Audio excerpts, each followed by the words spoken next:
What's going on, everybody? Welcome back to another edition of the Ad Podcast. We are here with Stephen Brown at his beautiful villa in Cannes. He's preparing for a fun CMO summit tonight and carved out a little bit of time to talk with us in the audience. Stephen is the CEO and founder of Fuse Create, a awesome shop based up in Toronto, but doing great work here in the States and all over the world. So, Stephen, thanks for coming on.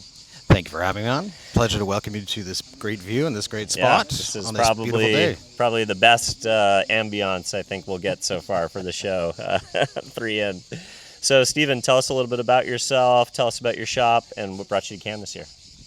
Well, I'm a lifer in the ad marketing game. Nice. So just fell into the love with this creative business when I was like 24 or whatever. Nice. And at 23 years ago, we founded Fuse Create. At the time, we were what would have been called more of a below-the-line agency. Okay, yeah. That line got blown up in the last 23 years in a good way. That's good, right? And so we've become a much more integrated, creative-first, culture-first agency, thriving.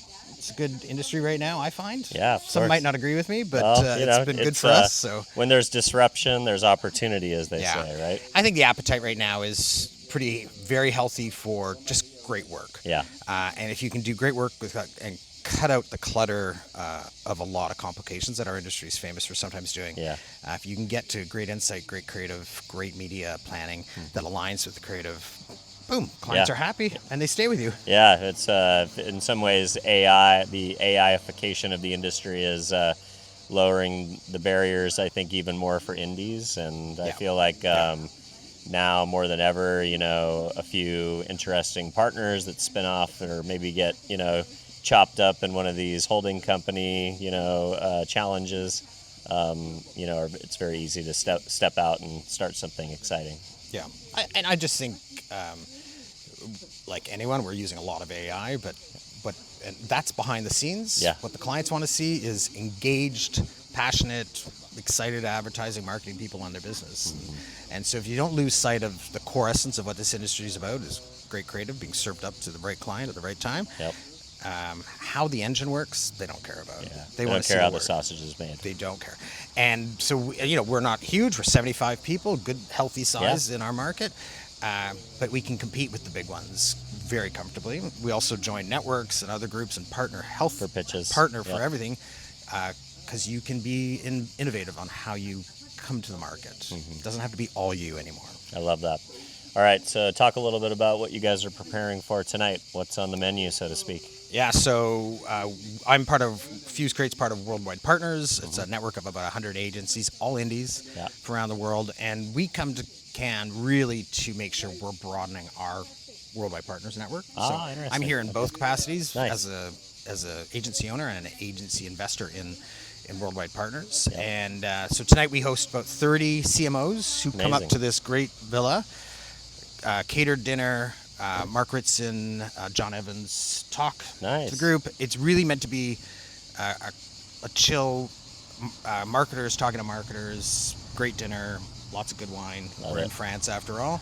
And a networking chance for CMOs to talk to CMOs. Yeah, that's cool. So very... More than ever, they need to have yeah. their own networks as the tenure of the CMO, I think, is down to 19 months or something like that. Right? And they're from all over. Okay. So North America, Europe, Asia, we get them all here. Nice. So it's Amazing. It's a great night, and that means that's the official part. Then I'm on a few panels, and then a lot of rosé and a lot of networking and hanging out with people. It's a small industry, no matter where you're from, and you get to see a lot of your great friends. I love it. I love it. All right, so what is the topic of the panels that you have coming up on your end? It's the whole theme is around a study we've done as the network called Confessions of a CMO. Fun.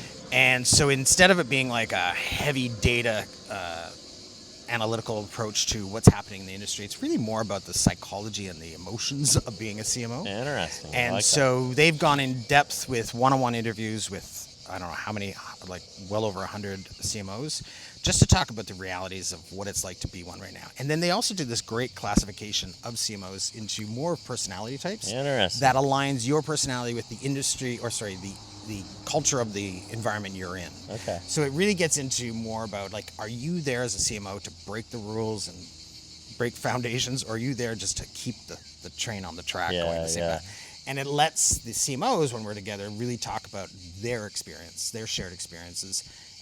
As you know, it's a tough role in these are large brands who are here. So, you know, how focused are they on revenue? How focused are they on brand? What's the mix between the two? Like, they get to hear some of the top insights from that, but it's also Mark Ritson then talking what he's seeing and getting them to share. I love it. What they're going through. From that study, what do you think is the number one challenge that CMOs are facing these days? Revenue. Yeah.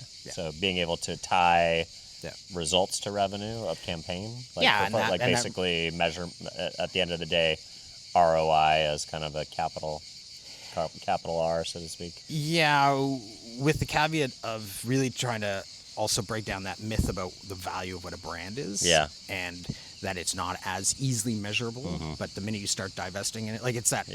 If you don't have high brand awareness Yeah. and high brand affinity, if people don't care about you, you're below the line performance media that's driving clicks and conversions and acquisitions and ROAS and all the fancy words. That stuff taps out if you're not maintaining a healthy brand at the top of the funnel. But that balance is really hard sometimes for the CFOs to fully understand. Yeah. They don't get it unless they can see a Google Analytics report that has the has the dollar signs attached to it. Yeah, exactly. That's pretty interesting. So, what do you think is the best approach that's available right now for measuring brand health? Is it something that is quantifiable, or is it just is it? I mean, Net Promoter Score has been around forever, but I know there are some innovative companies like Tracksuit and a few others that are kind of coming out with, brand performance measurement. But anything that you guys are thinking about that's interesting to help CMOs with that part of the conversation, since it's so pivotal to what great creative agencies do? Yeah, you mentioned Tracksuit. We've been using Tracksuit. Oh, nice. I think we've got them with 3 or 4 of our clients now. Wow, okay, yeah. Mainly, so you like their methodology and their model, their platform. And the speed and the finances behind it. Like they've really tapped into how to get you quick, healthy, smart results. But it's not your one size suits all. It's so not a monolith. A bank's version of what they're tracking versus a CPG versus a telco. It's all because maybe a bank's different. Promoting more trust issues and long term. You think about brand and when you break it down to category, it's like a bank is around trust, but CPG it might be around value or some kind of like brand loyalty out of tradition or consumer habit. Ingredients, what a company stands for in the world. Exactly. There's a lot of different attributes of brand health, right? So I think most clients what we work with clients on is really what's the mix for you, and what is the mix that helps us being CMO and us tell the bigger story that you need to tell. Nice. That is to supplement or add on to some of the hardcore data ones. Nice. Because the data ones the clients can measure a lot of the more technical results they need, but it's that bigger story, which Tracksuit or others have been helping. Yeah, so. Love it. All right, you have a couple talks coming up this week down in Gen Pop, down in the Village. So what are you going to be talking about? A lot about being an independent. Okay, and a thriving independent right now. Nice. Interesting topics about, how do we compete on the larger scale? How do you create scale as an indie? But also in my mind, I've been doing this for 23 years. I'm working right now on the succession planning of the agency. Interesting. So some partners wanting to retire. Yep. Not me. Not there yet. But and how do you to sell, not to sell? We're not looking to sell. It's really a great time being in. We're looking at MBO options, things like that. So it's everything from the business of the business. For me, my focus is the business of the business of being an independent. Yep. And how to keep maintaining the creative first, culture first approach that seems what's winning for us. Yeah. So the reason I'm not looking to sell is it's too disruptive on the culture, which the value we've created with this culture that leads to incredible creative that keeps your clients engaged and happy and helps you win more. I don't want to disrupt. It is really the secret sauce, right? Yeah. It's here, and I've had a great run. This is great. So how do I've got the next team set how do I bring them along for the future ride? on my mind, equal to what's the next area I need to invest in. So I'm doing some acquisitions. I think growth right now is a creative jigsaw puzzle. It's not just new business, but it's organic, always it's new M&A, business, it's new business, it's growing so we're looking at existing all books. that, and new markets, new services. And we've built out media in the last 5 years. We're building a PR massively for the whole earned side of integration with the fully integrated offering. So there's a lot going on in this brain in a good way. And I love the peers that I get to talk to and get a sense of what's working for them. And so there's 2 panels that we're on, one specifically that I'm on with Basis, where we're really talking about the power of indies, but also the realities of indies right now and how we have to manage those realities. So you talked about it's a good time to be an indie. Why? What's the number one reason that you can say that?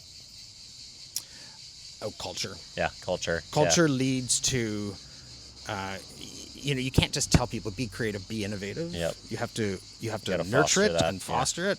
And I think the fact that there's not some monolith of a M&A group or a consulting group trying to tell us how to squeeze more profit out allows us to focus on what the clients really want, which is great advertising or great marketing, and great marketing. And so, it's not that complicated. Be a good agency, be good to your team. And it's not about ping pong tables or foosball tables. Yeah, culture isn't culture. Your office space. It's the people and how you interact with each other and building that environment for creativity. Being creative is hard. I always say I grew up on the account side. I always say it's the hardest job in the industry, but just to be creative on demand is so hard. So my job and our team's job is how do we at least just clear the trees to make sure that they can do it. And that is by less complication, more autonomy, more freedom, and just respect and laugh and fun. And so that's the way we've been doing it. It seems to work quite well. So. I like it. Yeah.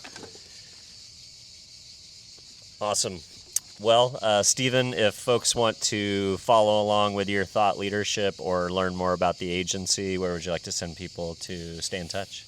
Well, you can find me as Stephen Brown at Fuse Create on LinkedIn is probably the best way, but you can also go to fusecreate.com, and they have all the other handles there and stuff like that. Perfect. Thanks for inviting me up. Beautiful place you got up here, and keep up the great work. Enjoy your week. Cheers. Thanks so much. Thanks.